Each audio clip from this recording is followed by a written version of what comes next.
Ya, Presiden Amerika Serikat Donald Trump mempertimbangkan pengerahan militer AS untuk membantu Israel menyerang fasilitas nuklir Iran. Trump tidak begitu berminat untuk berunding dengan Iran. Trump menyebut tujuannya di Iran adalah akhir, bukan gencatan senjata, dan menyerukan Iran menyerah tanpa syarat. Di tengah ancaman Israel dan AS, pemimpin tertinggi Iran Ayatollah Ali Khamenei menegaskan musuh akan menerima hukuman yang berat dan tidak akan menunjukkan belas kasihan kepada Zionis. Lantas akankah perang kedua negara ini terus berlanjut dan semakin meluas melibatkan sekutu dari kedua negara, atau justru berakhir cepat dengan gencatan senjata? Untuk membahasnya sudah bersama kami di studio pengamat Timur Tengah dari Universitas Padjadjaran, Mbak Dina Sulaiman. Mbak Dina, selamat sore. Assalamualaikum, apa kabar? Waalaikumsalam, baik Mbak Gita. Mbak Dina, kita melihat eskalasi ini tentunya semakin memanas. Bahkan pernyataan yang cukup kontroversial dari Presiden Donald Trump yang mengatakan akan mengerahkan bantuan militernya untuk membantu Israel menyerang fasilitas nuklir Iran. Bagaimana Mbak Dina melihatnya? Ya, yang pertama kalau buat Amerika Serikat sendiri sebenarnya kalau memang nekat untuk menyerang Iran, itu kerugiannya akan sangat banyak sekali. Secara ekonomi itu akan dia butuh cost yang sangat besar. Kerugian dari? Amerika Serikat. Dari ya, Amerika Serikat. Argumen saya itu ini, di Maret sampai Mei itu Amerika Serikat mengirimkan kapal perangnya kan ke Laut Merah untuk menghentikan Ansarullah Yaman. Tapi apa yang terjadi? Dia keluar dari Laut Merah karena memang cost-nya tinggi banget. Itu hanya dalam 2 bulan itu 1 miliar US dollar karena dia harus untuk bomnya, kemudian juga drone-nya juga ditembakin juga oleh Ansarullah Yaman. Jadi akhirnya keluar karena beban ekonominya sangat berat dan ekonomi Amerika Serikat sekarang sedang tidak baik-baik saja. Yang kedua, Iran sudah mengancam kalau memang sudah terdesak dia akan menutup Selat Hormuz. Kalau Selat Hormuz ditutup, artinya sepertiga suplai minyak dunia akan terhambat dan resesi ekonomi, yaitu akan memukul Amerika Serikat sendiri dan juga kita juga ya. Jadi hitung-hitungan rasional itu tidak akan menyerang Iran.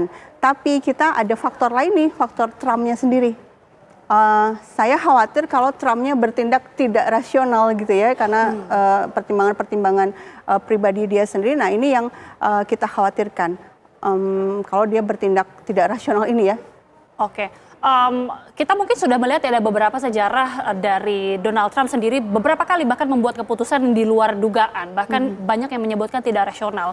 Salah satunya ini Mbak memandang apakah justru ini hanya isapan jempol belaka dari pihak Amerika Serikat atau memang mungkin akan dipertimbangkan untuk dilakukan pengerahan bantuan militer ini?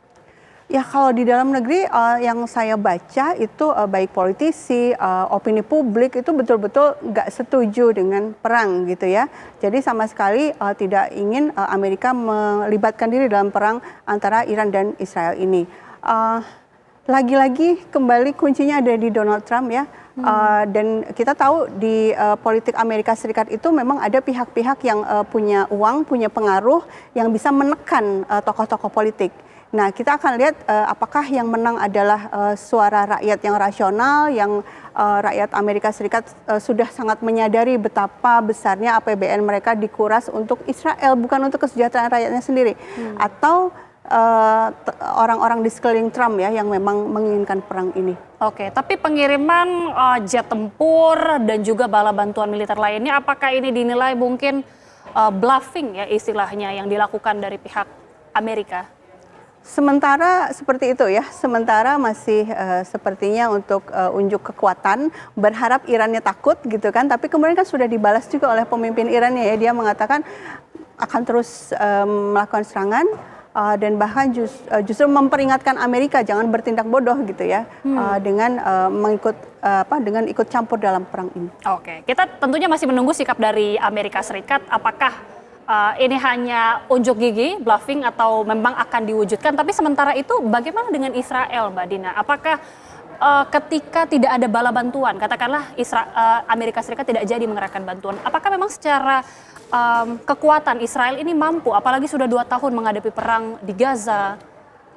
Bagaimana? Yang jelas saya mengutip ini ya, seorang profesor Israel dia tinggal di Yerusalem, Profesor Ilan Pappé, dia mengatakan bahwa saat ini adalah detik-detik usia akhir rezim Zionis.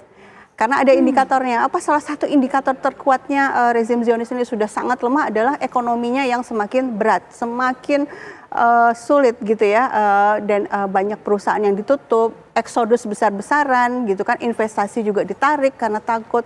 Hari ini kabar terbaru stok pasar saham juga anjlok. Nah, ketika ekonomi semakin sulit seperti ini, dengan cara apa dia berpanjang-panjang dengan perang gitu ya? Dia akan bisa melanjutkan perang kalau Amerika membantu. Makanya Netanyahu Tidak bisa tanpa bantuan dari Amerika. tidak menurut bisa. Mbak Dina. 80% senjatanya Israel itu dari Amerika Serikat. Dan Amerika Serikat juga memberikan hibah tahunan.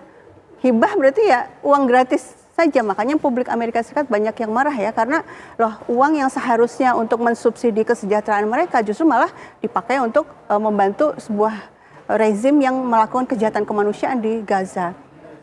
Jadi kalau buat Israel, dia nggak akan sanggup berlama-lama perang, kecuali kalau Amerika akhirnya memutuskan untuk membantu. Oke, bagaimana dengan Iran sendiri? Kalau kita mendengar pernyataan dari Ayatullah Ali Khamenei yang mengatakan tampaknya kalau dari suasana batin ini cukup siap ya menghadapi gempuran-gempuran yang terjadi. Tapi bagaimana eskalasinya ketika Amerika Serikat bersama dengan Israel ini menggempur pertahanan Iran?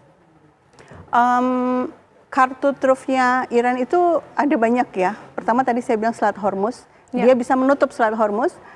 Dan semua negara akan berhitung ini gitu kan, kalau itu terjadi akan banyak sekali yang rugi.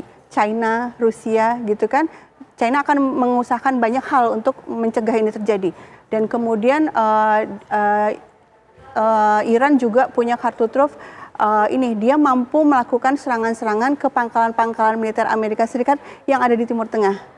Nah itu kan membuat negara-negara yang menampung pangkalan militer Amerika ini juga cemas juga, misalnya Qatar misalnya gitu ya, atau Jordan atau Arab Saudi. Jadi ini ada kemungkinan juga menjadi salah satu strategi dari Iran ya? Iya betul. Jadi kan kalau misalnya Iran kemudian menyerang pangkalan militer Amerika Serikat di Qatar misalnya, buat Qatar itu pukulan besar. Memang yang hancur cuma pangkalan militernya, tapi secara ekonomi dia akan sangat terpukul karena orang akan takut berinvestasi ke sana, takut berwisata ke sana. Ekonomi juga akan hancur, sehingga negara-negara monarki Arab juga pasti akan mengusahakan gimana caranya supaya tidak terjadi perang regional. Gitu. Oke, seberapa kuatkah militer dari Iran ketika Ayatullah Ali Khamenei mengatakan tidak gentar bahkan siap untuk berperang, tapi kekuatan militernya sendiri bagaimana sejauh ini? Ya, kalau dari sisi spending ya, military spending memang angkanya itu kecil ya. Jadi Iran itu military spending tahun 2024 itu cuma 7,4 miliar US dollar. Bandingkan dengan Arab Saudi misalnya 80, 10 kali lipat. Kalau Israel itu 6 kali lipat, yang 46 USD. Military spendingnya kecil, tapi dia itu kuncinya ada di kemandirian. Dia produksi sendiri. Nah, sehingga nggak bergantung pada luar. Dan itu sudah dibangun selama puluhan tahun industri senjatanya, sehingga stok senjatanya, stok rudal, stok drone-nya itu udah sangat banyak. Dan ya di HI itu ada istilah aktor rasional ya, negara itu aktor rasional. Ketika dia memutuskan untuk membalas dengan segala resikonya, berarti cadangan senjatanya juga cukup untuk perang jangka panjang. Oke, tapi ketika katakanlah kita juga masih menunggu tentunya sikap Amerika, tapi ketika turun akhirnya pun membantu Israel untuk berperang melawan Iran, apakah mungkin ini juga akan berpengaruh terhadap sekutu-sekutu Iran yang mungkin ini juga akan turut terlibat di dalam konflik atau peperangan ini, Mbak Dina? Yang disebut sekutu Iran mungkin sebenarnya terbatas ya. Yang pertama Yaman, dan kita tahu Yaman selama ini juga sudah melakukan serangan ya ke Israel juga. Dan Yaman sudah menyatakan, pemerintah de facto Yaman ya, sudah menyatakan akan membantu Iran. Kemudian Irak itu mau membantu, tapi sebenarnya yang bukan state, bukan negara, tapi milisi, Islamic Resistance of Iraq itu juga sudah menyatakan akan membantu. Yang lain ya cuma itu aja ya, yang disebut sekutu ini gitu ya. Mungkin saja Rusia, Cina membantu, tapi logistik ya. Seberapa mungkin bantuan dari Rusia dan Cina?